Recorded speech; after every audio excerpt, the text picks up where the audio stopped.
لله الحمد لله وحده والصلاة والسلام على من لا نبي بعده أما بعد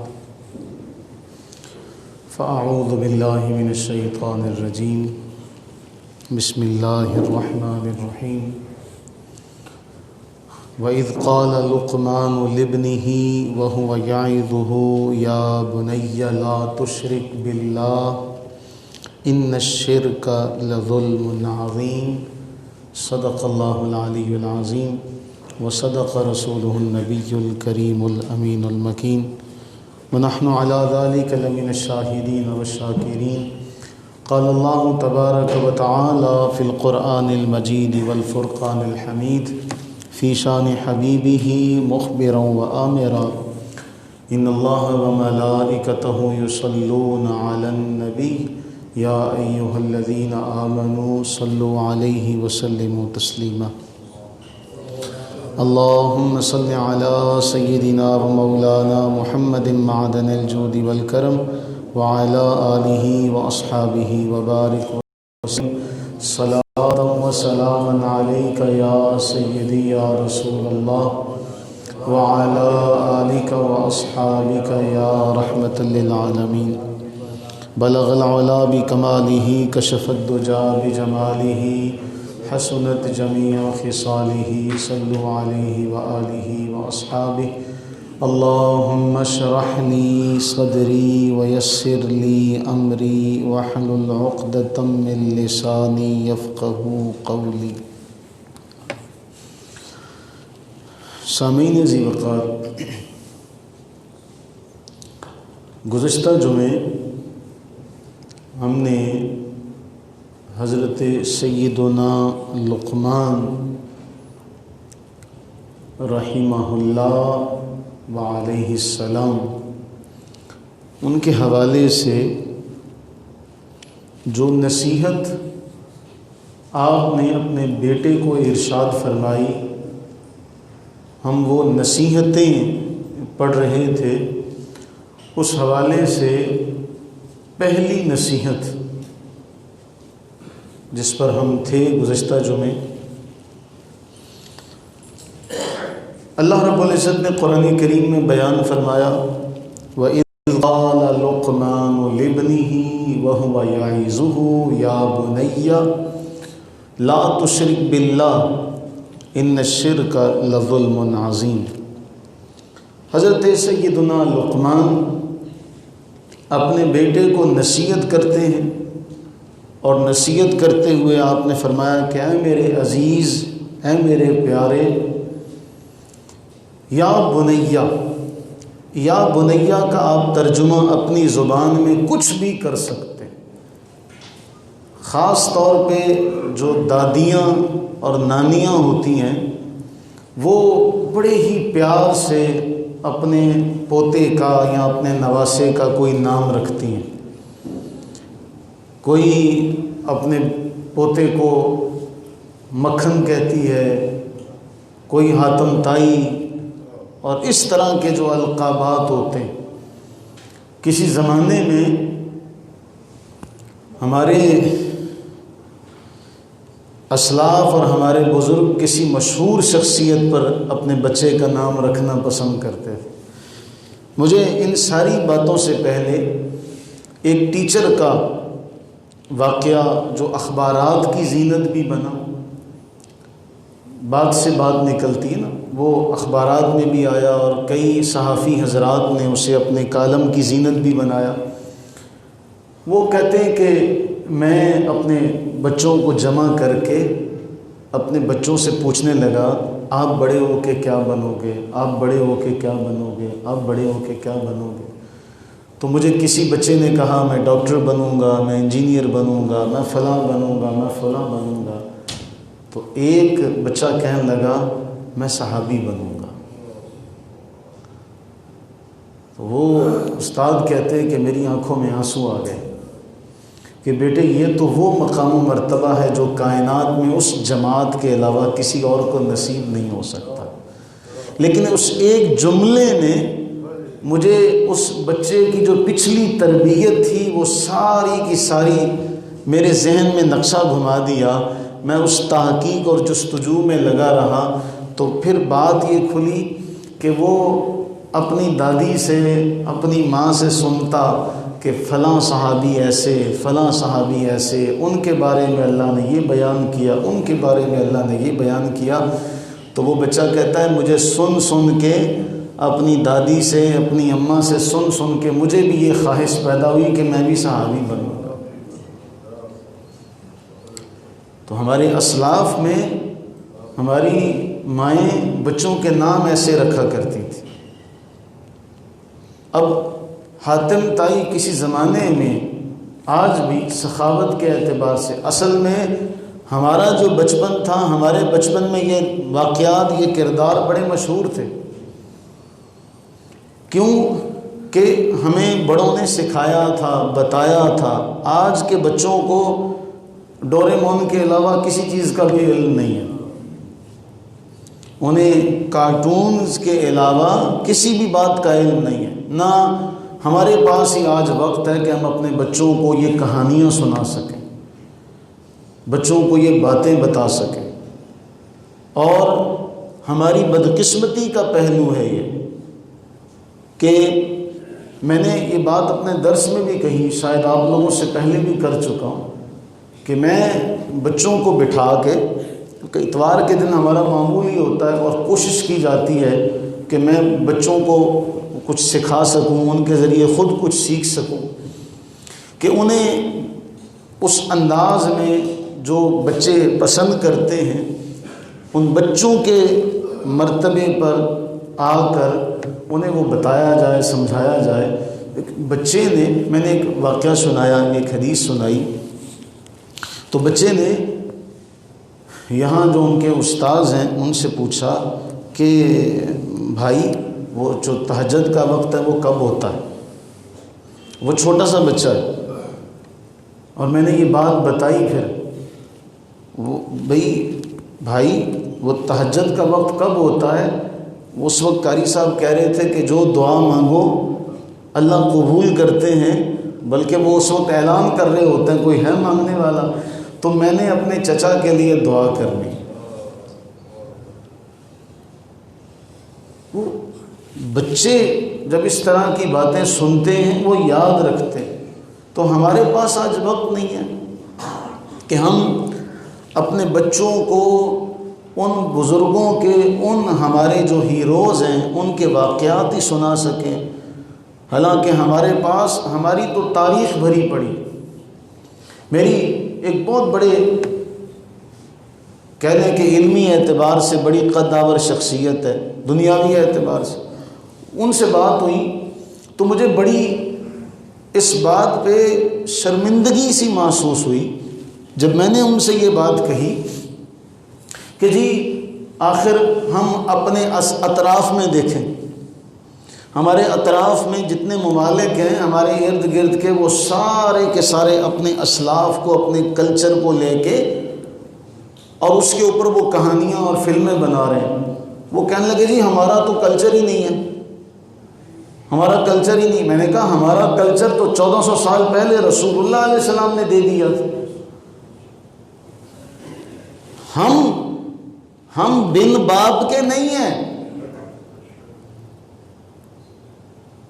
ہم بن پیرے اور بن مرشدے نہیں ہیں. ہمیں تو 1400 سال پہلے لجپال آقا کریم سرور عالم صلی اللہ علیہ وسلم نے دنیا کے وہ سارے امور سکھا دیے جس زمانے میں یورپ میں کسی کو بیت الخلاء کا بھی نہیں پتا تھا. جس زمانے میں یورپ پورا اندھیرے میں تھا، اس زمانے میں رسول اللہ صلی اللہ علیہ وسلم اپنے صحابہ کو لے کر سارے علوم و فنون بانٹ رہے تھے. آج آپ جتنے بھی علوم و فنون کی تہ میں چلے جائیں ان سب کا صحرا رسول اللہ صلی اللہ علیہ وسلم کے سر آتا ہے. بدقسمتی کہ ہم صحیح اولاد نہیں بن سکے، ہم صحیح اولاد نہیں بن سکے، صحیح اولاد کا حق نہیں ادا کر سکے. ورنہ آج آپ محاضرات سیرت اٹھائیے، آج تک محققین اس بات پر کام کرتے ہیں یہ کام بھی رسول اللہ علیہ السلام سے شروع ہوا، یہ کام بھی رسول اللہ علیہ السلام سے شروع ہوا، اس کام کے بانی بھی رسول اللہ علیہ السلام۔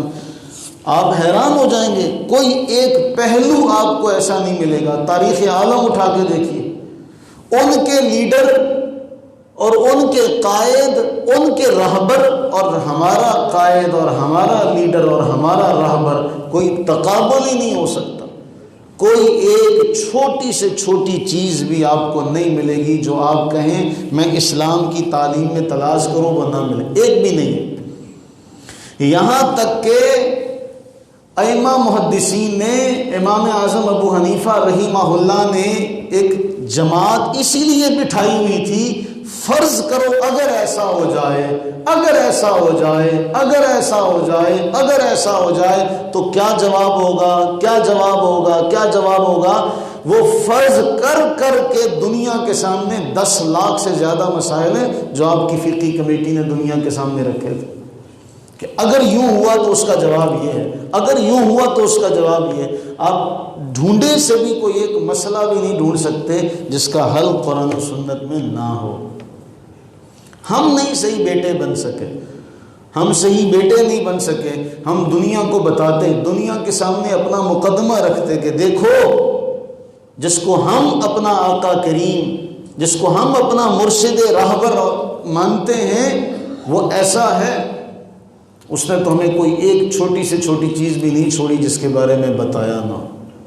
ہماری بدقسمتی، اللہ سے دعا کریں اللہ ہمیں صحیح معنوں میں یہ توفیق و ہمت عطا فرمائے۔ تو بات چل رہی تھی، ہمارے بزرگ پکارا کرتے تھے، کسی کو کسی نام سے پکارنا، کسی کو کسی نام سے پکارنا۔ دادیاں بیٹھ جاتی اور بیٹھ کر بچوں کو واقعات سناتی، تو ہمارا کلچر نہیں ہے، ہماری تہذیب نہیں ہے۔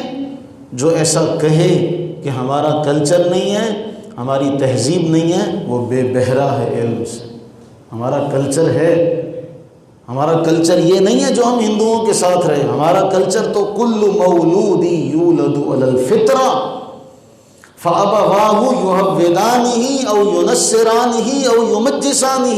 ہمارا کلچر تو بہت پرانا ہے۔ رسول اللہ صلی اللہ علیہ وسلم نے فرمایا ہر بچہ دین فطرت پر پیدا ہوتا ہے، بعد میں اس کے ماں باپ کسی کو یہودی، کسی کو نصرانی، کسی کو مجوسی بناتے ہیں، وہ تو دین فطرت پر پیدا ہوا، دین اسلام پر پیدا ہوا۔ اسلام فطرت کے عین قریب ہے۔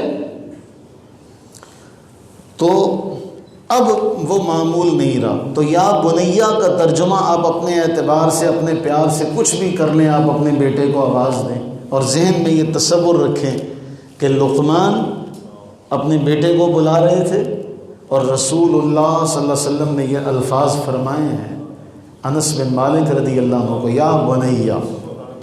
ہم نے وہ حدیث پڑھی تھی، آپ کو یاد ہوگا، صرف اشارہ کر رہا ہوں اس کی طرف۔ تو اب وہ جو تعلیم دی بیٹے کو کہ اے بیٹے اللہ تعالیٰ کی ذات جل وعلا اس کا کسی کو شریک نہیں ٹھہرانا۔ یہ جو شرک ہے یہ سب سے بڑا گناہ ہے، ظلم عظیم ہے۔ اور اس حوالے سے گزشتہ سال آپ کو یاد ہوگا ہم 2019 میں یہ پوری حدیث، اس پر کئی جمعے ہم نے پڑھے اسی ماہ ستمبر اکتوبر میں۔ وہ حدیث آپ کے سامنے، یہ جو بیٹے کو نصیحت کی جا رہی ہے لا تشرک باللہ۔ اب میں اس طرف جانا نہیں چاہتا۔ ہمارے ہاں ایک بڑا مشہور گیم ہے، اس گیم کے اندر ایک اسٹیج ایسی آتی ہے جس اسٹیج میں وہ کسی مورتی کے آگے جھک کر اس سے وہ ساری طاقتیں حاصل کرتا۔ اب وہ علماء نے اس پر فتویٰ دیا کہ گیم ہی صحیح، لیکن گیم میں بھی ہم کسی غیر اللہ کے آگے جھکنے کا سوچ بھی نہیں سکتے، اس لیے فتویٰ دیا۔ اچھا، اب جہاں تک ہمارے علم میں ہے کہ کہ وہ جو حصہ ہے وہ نکال دیا گیا اس سے. یہ جو باتیں اب علماء پر بیٹھ کر وہ لوگ جن کو طہارت کرنے کا طریقہ بھی نہیں آتا وہ کہتے ہیں لو جی گیم کھیلنے سے بھی کوئی کافر ہو سکتا ہے، گیم کھیلنے سے بھی کوئی کافر ہو سکتا ہے. اگر یہ علماء نہ ہوں تو ہمارے بچوں کا جو حال ہے، یہ بات زبان زد خاص و عام رہی کہ بعض جنازوں پر بچوں نے سوال کیا جی ابا جی اب اس کو آگ کب لگانی ہے؟ کیوں؟ ہمارے بچے جو کارٹون دیکھتے ہیں ان کارٹونوں کے بعد یہی سبق ملتا کہ ہمارے اغیار نے، جن کا ہم سے کوئی تعلق نہیں تھا، اغیار نے ہم پر وہ مسلط کر دیا، وہ کلچر، وہ تہذیب، وہ ثقافت، کہ ہم اسے اپنی تہذیب اور اپنا کلچر اور ثقافت سمجھ بیٹھے، کہ جو کارٹون میں دکھایا جاتا ہے وہ ہمارے بچے بھی بغیر سوچے سمجھے ہمارے بچے بھی وہ اڈاپٹ کرتے. کیونکہ بچے سکھانے سے نہیں سیکھتے جتنا دیکھنے سے سیکھتے، جتنا وہ دیکھنے سے سیکھتے. تو دیکھ کر انہوں نے سیکھ لیا. تو اگر یہ علماء نہ ہوتے تو آج یہ جو دین کا نقشہ جو کچھ ہمارے پاس پہنچا ہوا یہ نہ پہنچتا. لوگ تو ناراض ہو جاتے جی مجھے بڑی حیرانگی ہوئی، مجھے کسی نے کہا جی وہ میرا جی بھائی مسجد میں نہیں آ رہا. میں نے کہا جی کیوں نہیں آ رہا؟ وہ جس دن آیا تھا نا اس دن آپ نے کہیں بیان کیا تھا کہ اپنے ٹخنے جو ہیں نا وہ ننگے رکھنے. تو اس نے کہا جی مجھے دیکھ کے کیا. تو میں وہ جو گھر بیٹھا ہے میں ناراض ہوں جی، مینوں دیکھ کے کیا سکھا کہ اپنی شلوار جو ہے وہ ٹخنوں سے اونچی کر لو. ناراض ہونے کی کتنی بڑی دلیل ہے، کتنی بڑی وجہ جس پہ ناراض ہوئے موصوف. تو یہ ہمارا حال ہے. تو علماء پہ اب تانا زنی میڈیا پہ بیٹھ کے علماء کو بلا کے ان کی تذلیل کی جاتی ہے اور عوام الناس کے سامنے سمجھایا جاتا ہے کہ علماء کو بولنا نہیں آتا، میڈیا پہ ان کو بولنے نہیں دیا جاتا. اللہ تعالیٰ اپنی رحمت کا صدقہ ہمیں ان فتنوں سے محفوظ فرمائے جو فتنے ہمارے زمانے میں سر اٹھا رہے ہیں. ہمارے دور میں جو فتنے بڑی تیزی کے ساتھ سر اٹھا رہے ہیں، میں بار بار یہ بات کہا کرتا ہوں، اپنے بچوں کے حوالے سے سوچئے گا، بچوں کے حوالے سے سوچئے گا کہ ان کا دور، ان کی جو جوانی ہے اس میں یہ فتنے ان کے سامنے آئیں گے، یہ ان کا مقابلہ کرنے کی طاقت نہیں رکھتے. انہیں طرح طرح کے فتنوں میں الجھایا جائے گا. کل تک جو باتیں 4 بندوں سے چھپ کر کمرے میں کی جاتی تھی نا اسلام کے خلاف، اب اسلام دشمنی اس قدر مضبوطی کے راستے پر جا چکی ہے کہ اب وہ کھلم کھلا اسلام پر تنقید کی جاتی ہے. اور وہ لوگ جو اسلام پر تنقید کرنے والے بدقسمتی سے ایوان بالا کے بالا نشین ہیں، اس لیے وہ جو چاہیں وہ کر سکتے ہیں، اپنی کرسی کا غلط استعمال بھی کر سکتے ہیں اور کر رہے ہیں. لیکن کب تک؟ یہ 4 دن کی زندگی ہے. اس کے بعد آپ جا کے دیکھ لیں بڑے بڑے حکمران اس دنیا سے چلے گئے، اس کے بعد پھر ان کا نام و نشان تک نہیں ملا. تو آیا تھا تو روتا تھا، تجھے سب دیکھ ہنستے تھے، اب ایسا کام کر بندے تو ہنستا ہو یہ روتے ہیں. یہ کام کرنے کی توفیق کسی کو ملتی ہے. بہرحال رسول اللہ صلی اللہ علیہ وسلم نے حضرت عبداللہ ابن عباس رضی اللہ تعالیٰ عنہما کو چند کلمات سکھائے. عبداللہ ابن عباس رضی اللہ عنہما کی عمر جب رسول اللہ علیہ السلام نے اس دنیا سے پردہ فرمایا تو اختلاف روایات کے مطابق 15 یا 17 سال ہے. اب آپ یہ دیکھیے گا کہ 17-18 سال سے جو کم عمر بچہ ہے اسے رسول اللہ علیہ السلام نے جو سبق دیا وہ سبق آج ہمارے لیے کتنا اہم ہے. عبداللہ ابن عباس رضی اللہ تعالیٰ عنہما کا رسول اللہ یا غلام او یا غلام، یاد رکھیے گا یہ عربی میں نوجوان بچے کو کہا جاتا ہے. نوجوان کو کیا کہا جاتا ہے؟ لفظ غلام. ہمارے یہاں لفظ غلام نوکر کے معنی میں استعمال ہوتا ہے. اس بات کو ذہن میں رکھیے گا. شب معراج ایک واقعہ ملتا ہے کہ رسول اللہ علیہ الصلوۃ والتسلیم کو دیکھ کر کسی نبی نے یہ جملے فرمائے تھے کہ یہ غلام ہے جو ہم سے آگے ہے. اب جو عربی سے نابلد طبقہ ہے وہ اس کا معنی نہیں سمجھ سکتا، وہ یہ کہتے یہ جوان ہے، یہ جنا ہے، یہ نوجوان ہے جو ہم سے آگے ہے، جیسے اللہ نے ہم سے بھی بڑا رتبہ اور مرتبہ دیا. تو اب جب آپ بچے کو یہ مخاطب کریں گے، وہ جوان بات سن اور پہلوان بات سن، تو وہ آپ کی بات سن کے خوش ہوگا کہ نہیں خوش ہوگا؟ یہ نفسیات ہے. رسول اللہ علیہ الصلوۃ والتسلیم نے فرمایا اے لڑکے، الا اعلمک کلمات ینفعک اللہ بہن. یہ ایک جملہ بہت اہم ہے. اس ایک جملے کی اگر آپ اس کا کانٹیکسٹ سمجھ لیں تو بہت بڑا اس میں سبق ہے. اے عبداللہ، میں آپ کو چند کلمات بتاؤں، اللہ ان کے ذریعے سے تمہیں فائدہ دے گا. اس میں بھی فائدے کی نسبت، یہ ہے تعلیم کا وہ پہلو جس کی طرف ہم نے نظر کرنی ہے. میں تجھے چند باتیں بتاؤں، چند کلمات سکھاؤں جن کے ذریعے اللہ فائدہ دے گا، نفع دے گا. اب نفع کی نسبت اللہ کی طرف کر کے بچے کے ذہن میں یہ بات بٹھا دی کہ کوئی کام نہیں آئے گا، صرف اللہ. میں ایک ویڈیو آپ کہیں گے تو میں دکھا بھی دوں گا. کسی جگہ پر کسی دربار پر بیٹھے ہیں اور وہاں پہ دھمال کا کوئی منظر ہے، اور اس میں دھمال کا ایک نیا انداز متعارف کروایا جا رہا ہے کہ چھت کے ساتھ الٹے لٹک کے تو وہ دھمال ڈالی جا رہی ہے. ملنگوں کی تو موج لگی ہوئی ہے، نیا والیوم مارکیٹ میں آ گیا. پیر راضی کریے، کیونکہ ہم نے سبق یہ پڑھا ہے نا، دو نفل پڑھو رب من جاندہ، یار نو مناونا اوکھا. اب یہ ایک الگ بات ہے کہ ہم اس جملے کے ذریعے اللہ تعالیٰ کی کتنی بڑی بارگاہ میں کتنی بڑی توہین کے مرتکب ہو رہے ہوتے ہیں کہ ہم نے رب العزت جل وعلا کا مرتبہ اور مقام مخلوق کے ساتھ ملا دیا کہ وہ تو دو نفل پڑھو مان جاتا ہے، اس کو منانا اوکھا ہے، اس کو منانا مشکل ہے. کس کا تقابل کس کے ساتھ؟ ہماری جہالت کا تو یہ عالم ہے. تو وہ دھمال ایسے ڈال رہے ہیں، چھت کے ساتھ ان کو الٹا لٹکایا ہوا ہے، تو لٹکے رہو. تو یہ دین کا اس سے کوئی تعلق نہیں ہے. دین کا، میں نے جس طرح پہلے بات کہی، کوئی ایک بھی مسئلہ ایسا نہیں جس کا ثبوت تحریری طور پر ہمارے پاس رسول اللہ علیہ السلام سے موجود نہ ہو.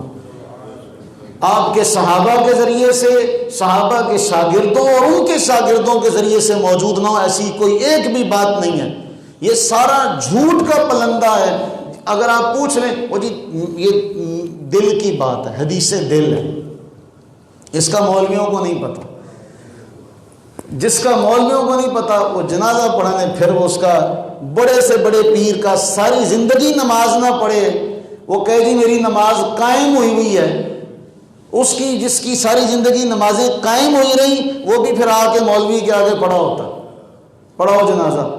اس کے مریدوں میں پھر وہ بوٹی پینے والوں میں کوئی اس لائق بھی نہیں ہوتا کہ وہ پیر کا جنازہ ہی پڑھا سکے. پیر نے کبھی خود سجدہ نہیں کیا اللہ کو ساری زندگی، تعلیم نہیں دی. تو ایسے جھوٹے پیروں کی کمی کوئی نہیں. تو یہاں جو جملہ فرمایا، میں جو کلمات تجھے سکھا رہا ہوں ان کلمات کو سیکھ لے، اللہ ان کے ذریعے سے فائدہ دے گا.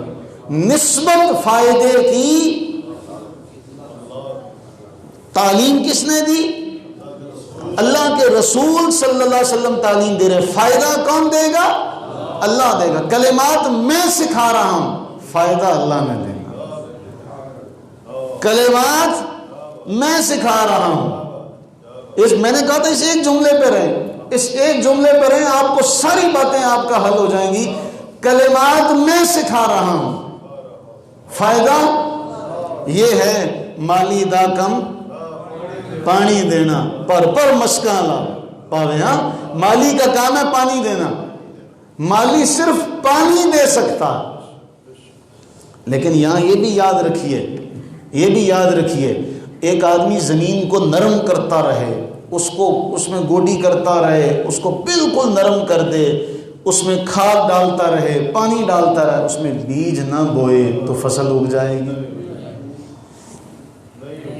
تو ایمان کا بیج ہی نہ دل میں ہو،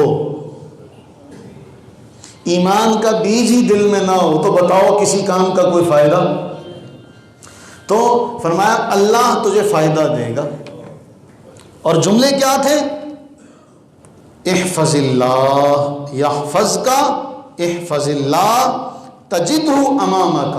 تو اللہ کے احکامات کی حفاظت کر، اللہ تیری حفاظت کرے گا. احفظ اللہ یہ ہے لا تشرک باللہ. اے بیٹے شرک نہ کرنا. شرک بندہ کب کرتا ہے؟ ہمیں اس بات کی طرف اگر اس حدیث کو دیکھیں ہمیں یہ ساری کی ساری باتیں سمجھ میں آ جائیں گی. اللہ کا ڈر چھوڑ کر بندہ کہیں اور تب جاتا ہے جب اس کے دل میں یہ بات بٹھا دی جائے کہ یہاں تیری سنوائی نہیں ہو رہی، اب کہیں اور جا کے مانگ. اور یہی سبق رسول اللہ علیہ السلام دے رہے ہیں. احفظ اللہ یحفظک. احفظ اللہ یہ تیرا کام ہے اور یحفظ کا وہ اس کا کام. پہلے تو قدم بڑھا، یحفظ کا وہ تیری حفاظت کرے گا. پھر اگلا جملہ کہا تو اللہ کے احکامات کی حفاظت کر تو صحیح، تو اللہ کو اپنے سامنے پائے گا. تجدہ تو پائے گا اسے، امامک اپنے سامنے پائے گا. سامنے پانے کا معنی ہم قرآن کریم دیکھتے ہیں تو قرآن میں اللہ فرما رہا ان اللہ مع الذین اتقوا والذین هم محسنون. اللہ ان کے ساتھ ہے جو اللہ سے ڈرنے والے ہیں. اللہ ان کے ساتھ ہے. گویا اللہ کی معیت، اللہ کا ساتھ انہیں ملے گا جو اللہ سے ڈرنے والے ہوں گے، جو نیکوکار ہوں گے، اللہ کا ساتھ انہیں ملے گا. ایک بزرگ اپنے دوست سے کہنے لگے، یہ عربی کا جملہ بہت کمال کا جملہ ہے، کہنے لگے فَإِن كَانَ اللَّهُ مَعَكَ. فَإِن كَانَ اللَّهُ مَعَكَ. پہلا جملہ اگر اللہ تیرے ساتھ ہو. اگر تو اوپر والی آیت میں ہم نے پڑھ لی اللہ کن کے ساتھ ہے؟ جو اللہ سے ڈرنے والے. اب وہ بزرگ اپنے دوست سے کہہ رہے ہیں اگر اللہ تیرے ساتھ ہو تجھے کس کا ڈر ہے؟ تجھے کس کا ڈر ہے؟ اگر اللہ تیرے ساتھ ہو تو تجھے کس کا ڈر ہے؟ وَإِن كَانَ عَلَيْكَ فَمَن تَرْجُو. اگر وہ تیرا نہیں ہے تو پھر امید کس سے ہے؟ ایک جملہ مختصر سا. فَإِن كَانَ اللَّهُ مَعَكَ. اگر اللہ کا تجھے ساتھ مل جائے پھر کس کا خوف ہے تجھے؟ فَمَن تَخَافُ. پھر کس کا ڈر ہے؟ لیکن اگر وہ تیرے مخالف ہے پھر امید کس سے؟ رسول اللہ صلی اللہ علیہ وسلم نے امام حسن مجتبی رضی اللہ تعالی عنہ کو دعائے قنوت سکھائی تھی. ہم نے رمضان میں پڑھتے رہے، آپ کو یاد ہوگا. انہ لا یذل من والیت ولا یعز من عادیت. کہ جس کا وہ ہو جائے اس کا کوئی سر نیچا نہیں کر سکتا. جس کا اللہ والی ہو جائے، جس کا اللہ دوست ہو جائے پھر اس کو کوئی جھکا نہیں سکتا. لیکن جس کی وہ مخالفت کرے اس کو پھر کوئی سر اس کا اٹھا. تو فرمایا اللہ کے احکامات کی حفاظت کر، اللہ تیری حفاظت کرے گا. بڑا سمپل سا لیکن بڑا معنی خیز جملہ، ورث کے اعتبار سے بہت گہرا جملہ. اللہ کے احکامات کی حفاظت کر. احکامات کیا ہیں؟ آپ اپنی زندگی میں دیکھیں کہ میرے جتنے معاملات ہیں اس کے حکم کے مطابق ہیں کہ نہیں ہیں. آپ کو یاد ہوگا ہم نے حضرت سیدنا عبداللہ ابن عمر رضی اللہ عنہما کا وہ واقعہ پڑھا تھا جب آپ نے چرواہے سے کہا تھا، یاد ہے؟ چرواہے سے کہا تھا کہ بکری مجھے بیچ دے، مالک کو جا کر کہنا کہ بھیڑیا کھا گیا، اس کو پتہ ہی نہیں چلے گا۔ تو اس چرواہے نے کہا مالک کو نہیں پتہ چلے گا، اللہ کہاں جائے گا؟ این اللہ، این اللہ، اللہ کہاں جائے گا؟ حضرت عبداللہ رضی اللہ تعالیٰ عنہ وہاں سے واپسی گھر آنے تک یہی جملہ پڑھتے رہے زبان سے، اللہ کہاں جائے گا؟ سب سے چھپ جاؤں گا، اللہ سے کہاں چھپ سکتا ہوں؟ اسے خرید کے آزاد کر دیا۔ اللہ کے احکامات کی حفاظت کر، دیکھ اللہ کے احکامات کی کہاں کہاں آپ ہیں اس کی پاسداری کر رہے ہیں، کہاں کہاں اللہ کے احکامات کے آپ خلاف جا رہے ہیں، آپ کو پتہ چل جائے گا۔ یحفظ کا جو معاملہ ہے، یہ جو مقام ہے یحفظ کا، کہ وہ تیری حفاظت کرے، وہ تیری حفاظت کرے گا۔ یہ مقام کب حاصل ہوگا؟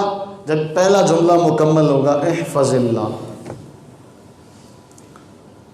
تم اللہ کے احکامات کی حفاظت کرو، اللہ کے احکامات کو یاد رکھو۔ جب تم اللہ کے احکامات کو یاد رکھو گے سارے معاملات حل ہو جائیں گے۔ کام دوزخ کے کیے، جنت کے ہیں امیدوار، قصر جنت تو بنا ہر پارسا کے واسطے۔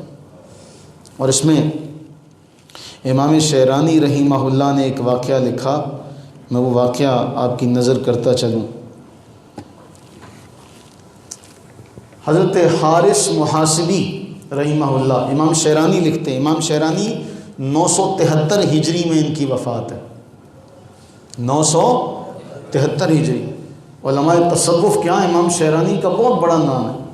امام شعرانی فرماتے ہیں کہ حضرت حارث محاسبی رحمہ اللہ نے بیان کیا، ایک آدمی غلہ،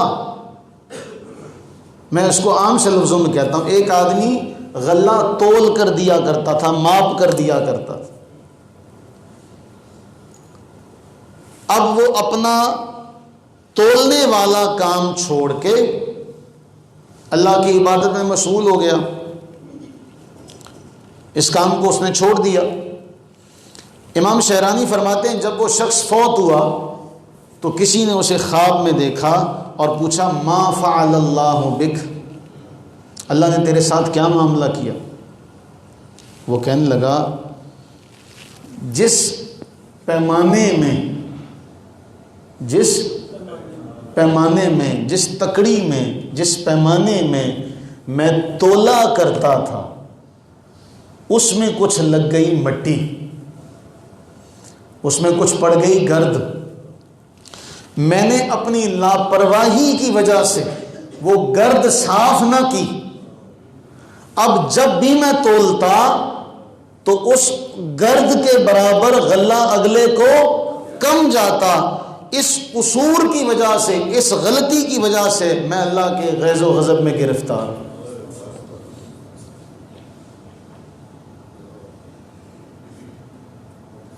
احفظ اللہ یحفظ کا، تو اللہ کے احکامات کی حفاظت کر، اللہ تیری حفاظت کرے گا۔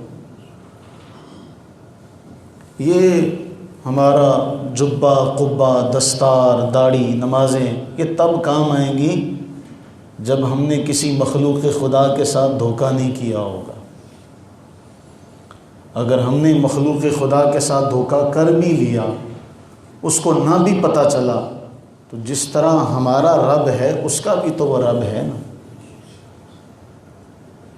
کیا وہ جو اتنی محبت اپنے بندے سے کرتا ہے، جب کل قیامت کے دن مالک یوم الدین، ڈے آف ججمنٹ کا جو مالک ہے، جب قیامت کے دن اللہ اپنے سامنے لا کر کھڑا کرے گا، پھر اللہ اپنے بندے کا احساس کرتے ہوئے پوچھے گا کہ نہیں پوچھے گا؟ اس کو تو نہیں پتا تھا، مجھے تو پتا تھا، اب بتا۔ تو بتائیے کیا کریں گے؟ احفظ اللہ یحفظ کا، یہ جملہ ہمیں اگر یاد ہو گیا تو لا تشرک باللہ والا معاملہ حل ہو جائے گا۔ کہ جب ہم اللہ کے احکامات کی حفاظت نہیں کرتے، اللہ کے احکامات میں اپنی عدالت، دیانت، تقوی کو پس پشت ڈال دیتے ہیں تو پھر اللہ کے ہاں تو اس کا ہمیں حساب دینا پڑے گا۔ تو حضرت لقمان نے اپنے بیٹے کو جو پہلی نصیحت کی تھی، وہ پہلی نصیحت یہ تھی کہ اللہ کی بارگاہ میں اللہ جیسا مقام و مرتبہ کسی کا بھی نہیں۔ لا تشرک باللہ ان الشرک لظلم عظیم۔ اور یہ جو پوری روایت ہے نا حضرت عبداللہ ابن عباس رضی اللہ عنہما والی، یہ پوری روایت بہت کمال کی ہے۔ اس پوری ایک، ابھی ہم نے صرف اس کا ایک حصہ پڑھا، میں وہ سنا دیتا ہوں، لیکن مزہ اس کا آئے گا جب ہم اس پہ اکیلے جملے پہ اس پہ بات کریں گے۔ فرمایا تعرف الیہ فی الرخاء یعرفک فی الشدہ، تو اللہ کو یاد کر تنگی کے دنوں میں، خوشحالی کے دنوں میں، تو اللہ کو یاد کر خوشحالی کے دنوں میں، تنگی کے دنوں میں وہ تجھے نہیں چھوڑے گا۔ تو اللہ کو یاد کر خوشحالی کے دنوں میں، صحت کے دنوں میں۔ اللہ کو تو نے صحت کے دنوں میں نہیں چھوڑا، خوشحالی کے دنوں میں نہیں چھوڑا، تو جب تیرا بڑھاپا آیا، جب تیری صحت کے ایام چلے گئے، جب تیرے پاس کچھ بھی نہ بچا، پھر وہ تیرا ساتھ نہیں چھوڑے گا۔ ہے نا وہ حدیث پاک ہم نے کئی بار پڑھی ہوئی کہ ایک آدمی اپنی صحت کے دنوں میں وہ معاملات کرتا رہتا ہے، پھر بیماری کی وجہ سے وہ نیکی کے کام جو وہ بیماری کے آنے سے پہلے کیا کرتا تھا وہ چھوڑ دیتا ہے۔ اللہ فرشتوں سے فرماتے ہیں جو نیکیاں یہ صحت کے دنوں میں کیا کرتا تھا ان کا ثواب لکھتے رہو جب تک یہ صحت مند نہیں ہو جاتا۔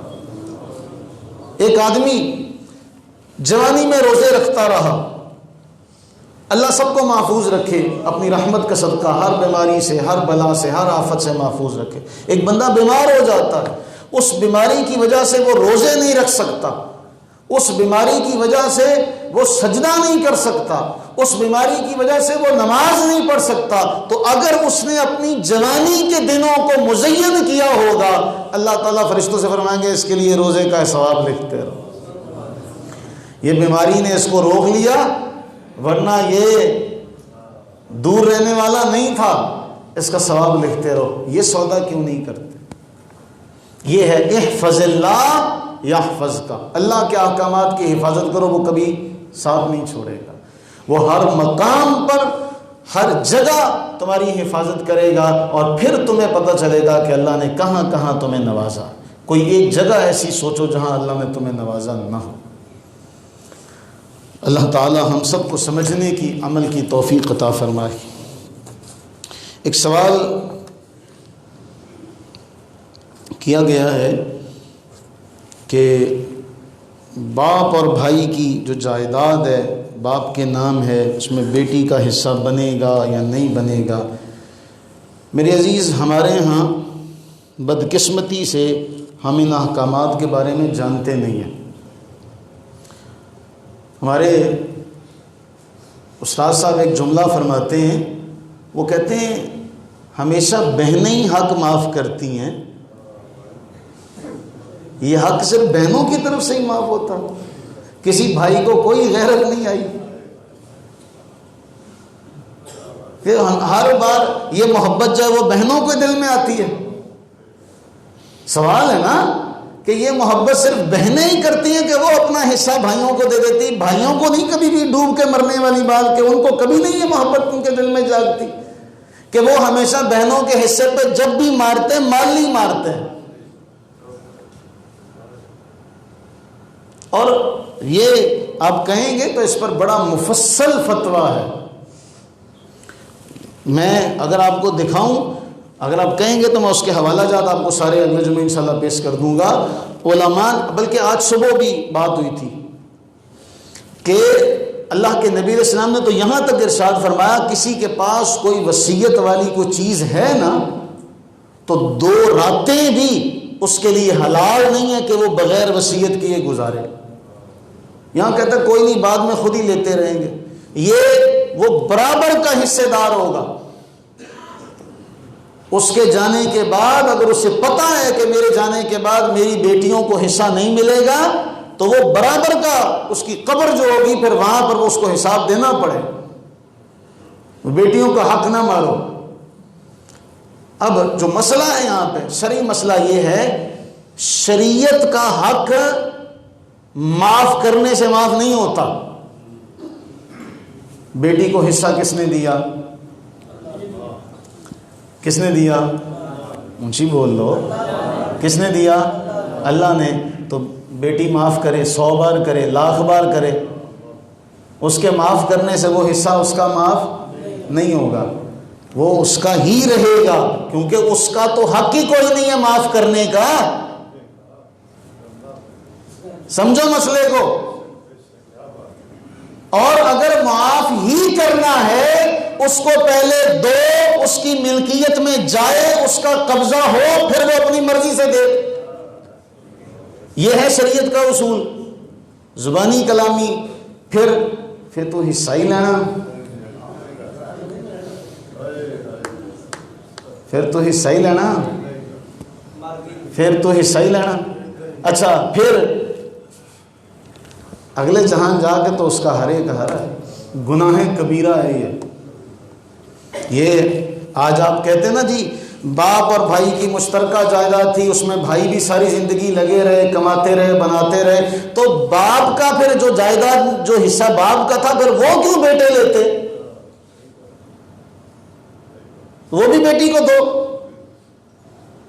اور اگر زندگی میں کوئی تقسیم کرے گا تو زندگی میں پھر بیٹی اور بیٹے کا جائیداد کا فرق نہیں ہوگا. میں پہلے بھی کئی بار یہ بات بیان کر چکا ہوں کہ پھر علماء نے یہ لکھا کہ اگر اپنی زندگی میں کوئی تقسیم کرے تو بیٹی اور بیٹے میں برابر برابر تقسیم کرے گا.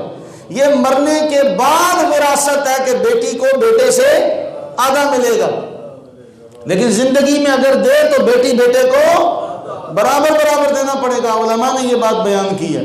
اور اگر مرنے کے بعد ہے تو پھر بھائی جو ہے پھر وہ جو اپنی بہن کا نہیں بن سکا، وہ جس نے سب سے پہلے اپنی ماں جائی کا حصہ مارا، پھر وہ اللہ کے ہاں کیا جواب دے گا؟ اور کوئی بھی اپنے سینے پر رکھ کر یہ نہیں گیا. بڑے سے بڑا مالدار اپنے سینے پر رکھ کر اپنے ساتھ کچھ لے کر نہیں گیا. قبر پر ٹائلیں لگوا دو گے، قبر پر پتھر لگوا دو گے، اس قبر کے اندر جو ہو رہا ہوگا وہ تو مردہ جانتا ہے اس کے ساتھ کیا ہو رہا ہوگا. قبر کا حال تو مردہ جانے، قبر کا حال تو پھر مردہ جانتا ہے. اگر مردہ زبان رکھتا ہوتا تو پھر بتاتا کہ یہ کام نہ کرنا. تو اللہ سے یہ دعا مانگی ہمارے معاشرے کے اندر یہ حصہ. اچھا اور اس پہ بڑی بات، ایک ابہام اس پر یہ پیدا ہوتا ہے کہ جی وہ بیٹے دلیل دیتے ہیں یہ اس نے اس کو جہیز نہیں دیا. تو میرے عزیز جہیز کوئی شریعت کا حق نہیں ہے. جو آپ کو شریعت نے آپ پہ لاگو کیا یہی تو ہمارا المیہ ہے، اسی کا تو ہم رونا روتے ہیں. ساری زندگی گزر جاتی ہے وہ فضولیات لغویات پر لاکھوں خرچ کر دیتے ہیں، اور حق مہر کی باری جو اللہ نے مقرر کیا اس کی بار موت پڑ جاتی ہے. حق مہر کی مرتبہ جو مین بنیادی شادی میں نکاح میں جو بنیادی کردار ہے، جو بنیادی رکن ہے، وہ ہے حق مہر.